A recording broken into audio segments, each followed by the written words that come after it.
So the second part of an Alexander technique lesson will often, but not always, I hasten to add, involve what we call a table turn, which is basically lying down. It's like a treat because you've worked so hard. So here is the table.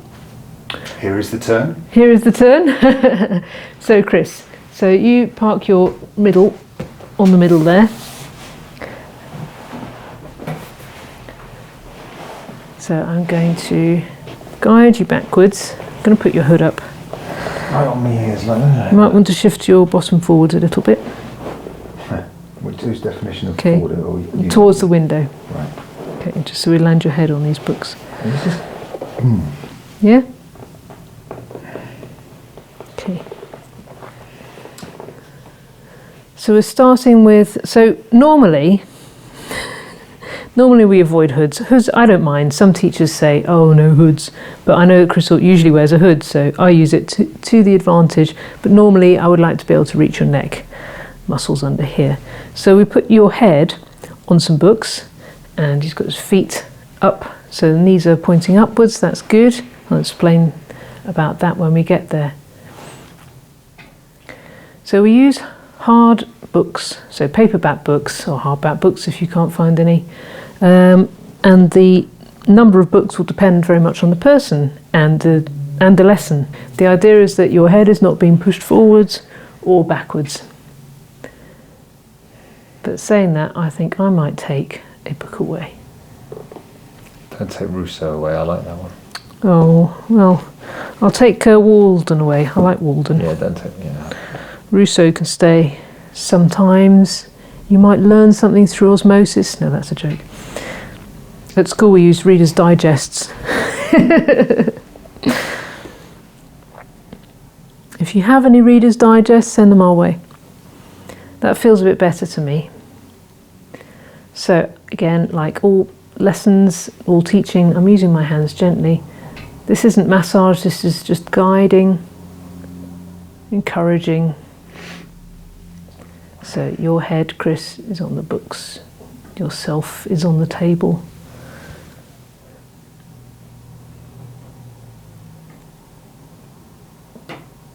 I remember one lesson in my early days where I was so frazzled when I turned up that Tim just said, do you want to just get straight on the table? Sometimes that's what it takes. Because there is no point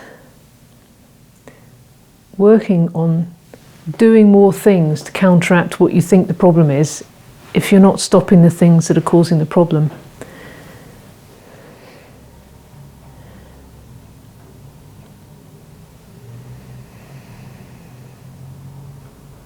So this is your chance to relax. We've got some non-slip material, as you might find in any good tour bus or under any good rug. It's to stop your feet slipping away. Because if you feel that as if they're slipping away, it's going to make you tense. So you'll see that when you come for a lesson, you know, you might feel more comfortable in trousers and long sleeves, but I have had people turn up in shorts. That's okay. It's your personal preference. You don't want any kind of clothing that's going to make you feel inhibited or uncomfortable. Socks are good as well. Just going to rearrange this leg slightly.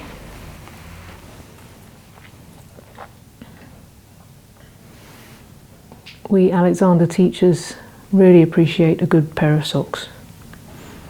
Yeah, so eyes stay open because this is a conscious rest. Always clear to point out, if you really need a rest, then have a nap.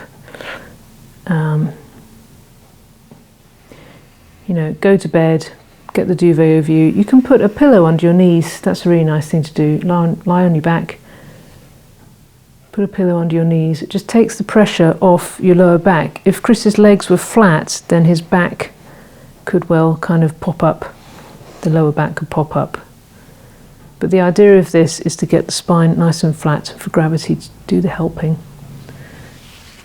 So you, Chris, can think about, you know, the table is on the floor. it's secure. You're on the table, that's secure. And you think about the contact that you're making. And I'm just going round checking for any kind of pulling, tension. This is not the kind of, it's not a kind of massage tension release where you feel, oh, I feel like jelly, you know. It's not a complete flop. It's a releasing of all undue muscular tension.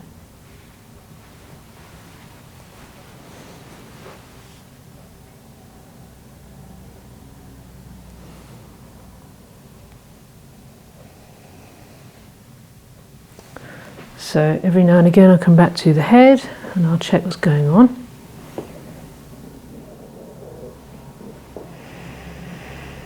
I'll check to see if maybe the books are too high or they need to come down. Like I said, sometimes you start with a very tall stack of books, and as you relax and straighten out, the books will come down, but I think you're still all right. So all you have to do, Chris, is keep thinking about your neck and your head and your spine lengthening and your back widening, shoulders on the table, pelvis, your knees pointed towards the ceiling. Hello. So then I might do something like this. So you can see what your arms are doing. Very gently, so Chris has made me aware that he's got a current finger injury. Your teacher will know by now if you've got anything that needs careful consideration. It's not that we can fix specific things that have gone on, specific injuries, but just, you know, if you don't want us grappling with them. So I'm going to be very careful of these two fingers, but maybe I might like to change my grip slightly so the fingers are out. I've got you by the elbow.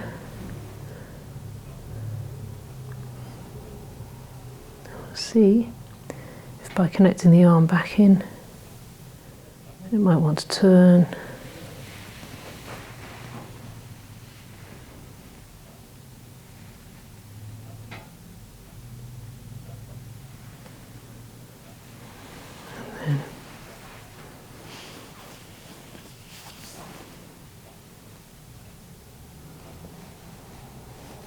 Very good. It's extraordinarily difficult to let go of hands sometimes and arms because they do all the work. And what you think might be relaxed and letting go might take, you know, several of these sessions to actually do the trick. And that's okay. It's a very important thing to point out is this isn't all going to happen at once. You wouldn't learn to play the piano or the violin in one lesson. This is a whole set of lessons.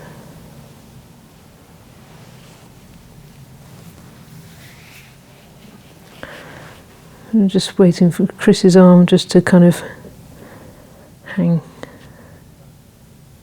elbow towards the ground.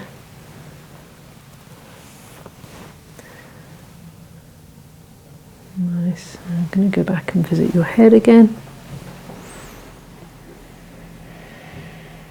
Chris takes a nice deep breath. That means that things are actually releasing. You know, anything might happen. Your back might click, your tummy might rumble, other noises may occur. That's all good. We've heard it all. You might feel deep emotional releases.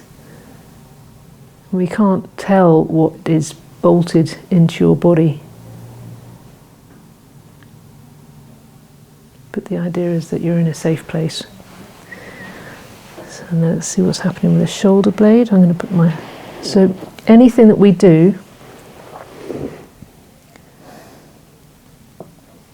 try and let us do it.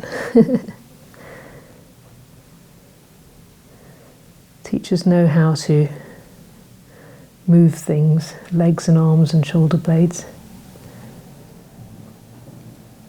You don't have to help. This is your chance to be selfish. There you go, shoulder blade onto the table.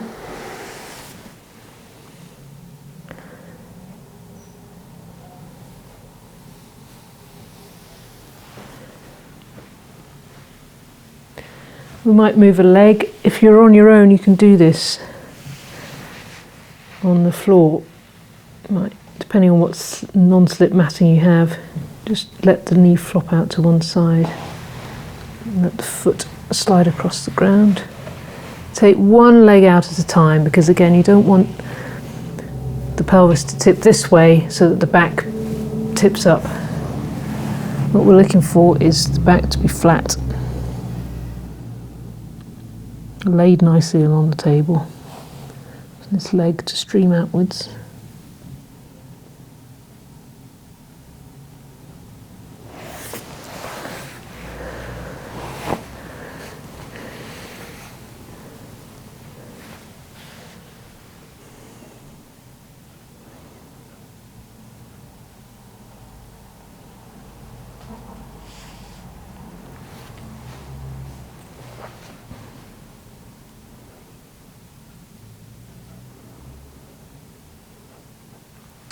We might then go to an opposite part. For instance, if his right leg is out, I might go to the left shoulder and see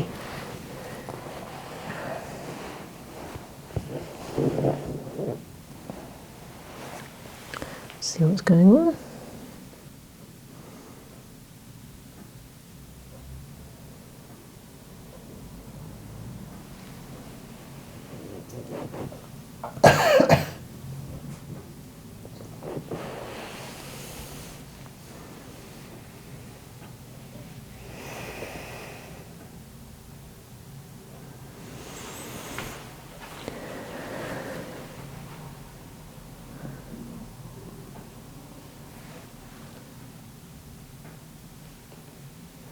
Okay. This is an important point when pupils try and help, to try and put their legs back. So Chris is good at this because he knows what's going to happen. So your job, Chris, is to just let me take your leg. You do not try and help. So I might pause with it up here somewhere. Feed the weight of the upper leg into your hip. And then put the foot down wherever it's going to land. Very good. That's taken a lot of work, hasn't it, Chris? Yeah.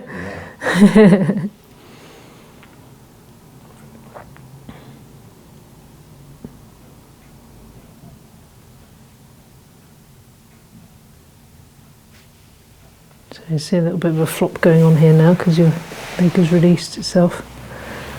So just going to try and find a neutral zone. Doesn't feel like you're holding on too much. So yeah, like I say, it's not a complete letting go. You have to do some work with your legs, don't you? Some, yeah, like an active tone. So I'm just going to pull this leg out.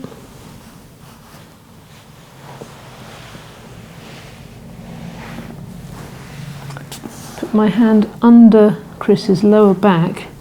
It's really nicely flat now against the table. But the muscle that feeds the leg starts from the lower back.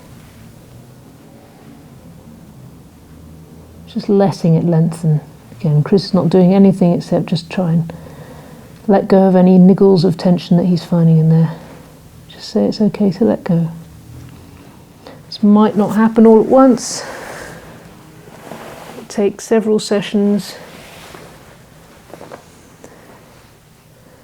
That's absolutely okay. So there's space in your ankles. This band that holds your foot together, that can let go as well.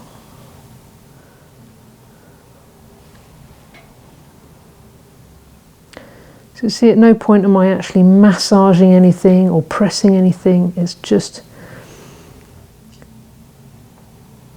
more like a guiding exploration. I'm expecting Chris to pay attention to what's going on, mostly to his head and neck. Again, the opposite sides. This will all vary, but you know, you can check in at different points around the place just to make sure that everything is letting go as it should.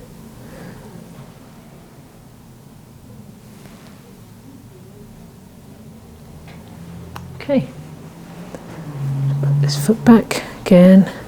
Chris is not going to help me. That's the inhibition part.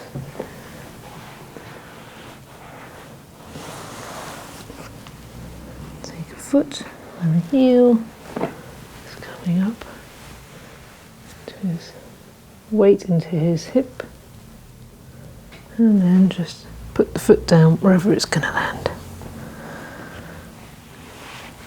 And looking for a place where the knees are kind of self-supporting but not rigid, pointing towards the ceiling. Feels about right. Does that feel about right, Chris? That's about right. Okay. So usually in a lesson that would take about 15 minutes, maybe 10-15 minutes. Try not to fall asleep. But if you do, then there's nothing you can do about it.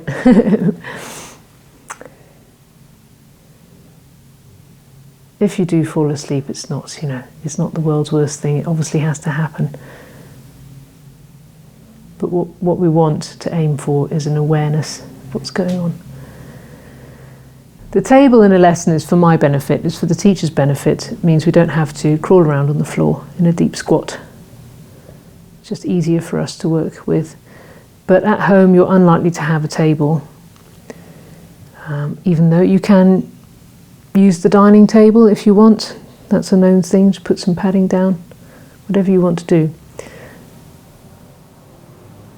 So what we have to do to get off the table, first of all, Chris is going to have to shift his bottom to the right. So if you're going to get off this side, obviously you want to make room on the right. So if you just gently try not to undo any work, what we want to avoid is lurching off the table. People go, oh, thanks very much, and then they lurch off the table and then undo all the good work that we've done. So yep, so your eyes will travel across the ceiling and down there, down the wall.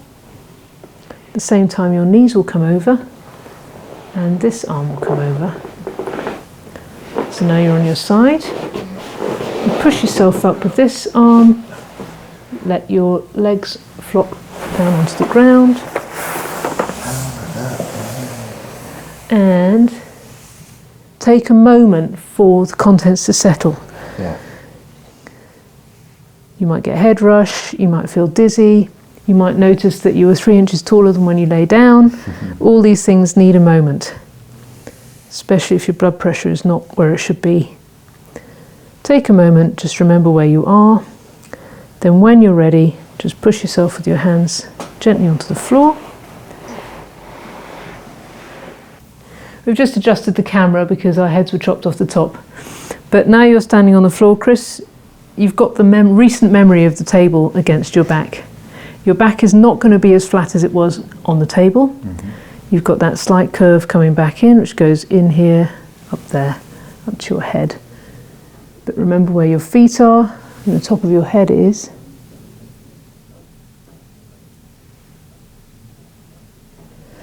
Yes.